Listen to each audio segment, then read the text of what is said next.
Ward number 7 માં આવેલ કૈલાસનગર વિસ્તારમાં લાખો રૂપિયાના ખર્ચે બની રહેલા સીસી રોડના કામમાં ગંભીર ભ્રષ્ટાચાર આચરવામાં આવ્યો હોવાનો આક્ષેપ થયો છે, પર્દાફાશ થયો છે।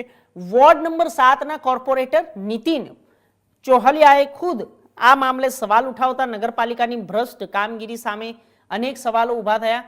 રોડનું કામ હર્ષદીપ કોન્ટ્રાક્ટને આપવામાં આવ્યું અને આ સાથે કોર્પોરેટર નીતિનભાઈ ચોહલિયાએ જણાવ્યું કે આ એજન્સીના કોન્ટ્રાક્ટર દ્વારા સીસી રોડના કામમાં રેતીના બદલે કાળી માટીનો ઉપયોગ કરવામાં આવ્યો છે, જે રોડની ગુણવત્તા પર ગંભીર સવાલો ઊભા કરે છે। જ્યારે કોર્પોરેટરમાં વધુ જણાવ્યું હતું કે એજન્સી દ્વારા અગાઉ પણ મામલતદાર કચેરીની સામેનો વિરોધ અને શિવનગર સોસાયટી સહિતના વિવિધ વિસ્તારોમાં બનાવેલા સીસી રોડમાં ભ્રષ્ટાચાર થયાનો સામે આવ્યો હતો। આટલા ગંભીર આક્ષેપો, પૂર્વની નબળી કામગીરી હોવા છતાં જસદણ નગરપાલિકાના પ્રમુખ, ચીફ ઓફિસર સહિતની વહીવટી તંત્ર દ્વારા આજ દિન સુધી આ કોન્ટ્રાક્ટરો સામે કોઈ નક્કર કાર્યવાહી કરવામાં આવી નથી, જેને કારણે કોન્ટ્રાક્ટરોનો વાળ પણ વાંકો ન થઈ શક્યો હોવાનો આક્રોશ વ્યક્ત કરવામાં આવ્યો છે।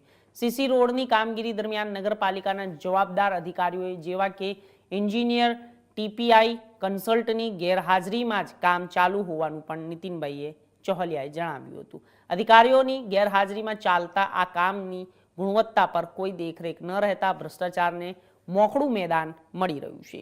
આ સમગ્ર મામલે તાત્કાલિક ઉચ્ચ સ્તરીય તપાસ થવી જોઈએ। ગુણવત્તા વિહોણું કામ કરનાર કોન્ટ્રાક્ટર તેમજ ભ્રષ્ટાચાર આચરવામાં સામેલ અધિકારીઓ સામે કડક પગલાં લેવામાં આવે તેવી સ્થાનિકો અને કોર્પોરેટરની માંગણી છે। આપનું નામ? બ્રિજેશભાઈ મહેતા। બ્રિજેશભાઈ, આજે કઈક આ વિસ્તારમાં કઈક રોડનું કામ ચાલુ છે? હા, આપણે શેરીમાં રોડનું કામ ચાલુ છે। સવારે નીતિનભાઈએ રેતીની તપાસ કરતા એવું જણાવ્યું કે રેતીની જગ્યાએ માટીવાળી રેતી ઉપયોગ કર્યો હતો। એના એન્જિનિયરને અમે ફોન કર્યો, એટલે એન્જિનિયરે એવું જણાવ્યું કે ભાઈ મારે બીજી જગ્યાએ કામ ચાલુ હોય, હું થોડીક વાર રહીને આવું છું। પણ એ સમય દરમિયાન રોડનું કામ બંધ કરવાની જગ્યાએ એ રેતીવાળી જે કઈ માટીવાળી રેતી હતી એ વાપરી અને અડધે સુધી તો કામ એને પૂરું કરી નાખ્યું છે। અને છતાંય વારંવાર એને ફોન કરવા છતાં એમ કીધું કે ભાઈ આમાં તમે માલ મટીરિયલ કેવું વાપરો છો, કેટલા ટકા સિમેન્ટ વાપરો છો, કેટલી કપચી કયા પ્રકારની વાપરો છો, એ મેં કીધું અમને જાણ કરો। તો કે ભાઈ એ વર્ક ઓર્ડર છે એ તમે અમને લેખિતમાં આપો તો અમે તમને આપી, બાકી અમારે તમને દેવાની થતી નથી। યોગ્ય થયું છે ના, હવે એમને મેટલ જે નાખી છે એની ઉપર કોઈ રોલ ફેરવ્યું નથી, કોઈ જગ્યાએ એને માથે ટીપીન બનાવેલો નથી, અને આજે એને ઢાંકણા કે કોઈ વસ્તુ બદલાવ્યા વગર સીધો રોડ બનાવવાનું શરૂ કરી દીધું છે। તમારી માંગ શું છે?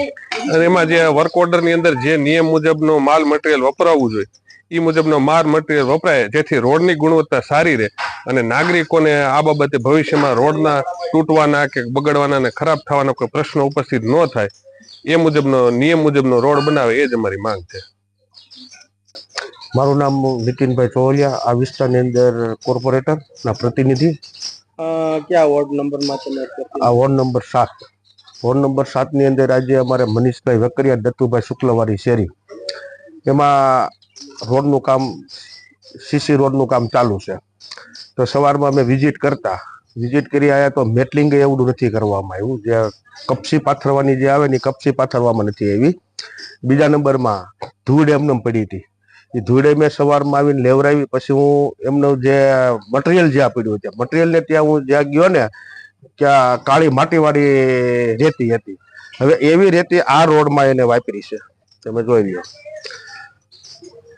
લોકોના ટેક્સના પૈસા છે, લોકોના પરસેવાના પૈસા છે। આ કોન્ટ્રાક્ટરે જસદણની અંદર જ્યાં જ્યાં કામ કર્યું છે ત્યાં આવું કર્યું છે।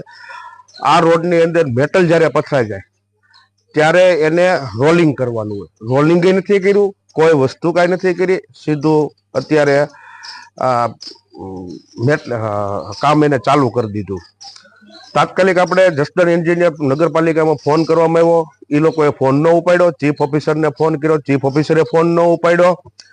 પછી જ્યારે એ લોકો ત્યાંથી નગરપાલિકામાંથી કર્મચારી આવ્યા, નગરપાલિકાના કર્મચારી આવ્યા, એના કોન્ટ્રાક્ટર અને કોન્ટ્રાક્ટરના સુપરવાઇઝર બે આના લોકો વિસ્તારમાં ભેગા થયા અને રેતીની લોકોએ પણ હોટલ તપાસ કરી તો કાળી માટીવાળી રેતી હતી, ત્યાં પોણા રોડ લગી પહોંચાડી દીધું હતું। હવે આ રોડ કેટલો સમય ટકે તમે મને કહો? ખુલ્લો મને તો આમાં ભ્રષ્ટાચાર જ લાગે છે ભાઈ. તો રાજુલા તાલુકાના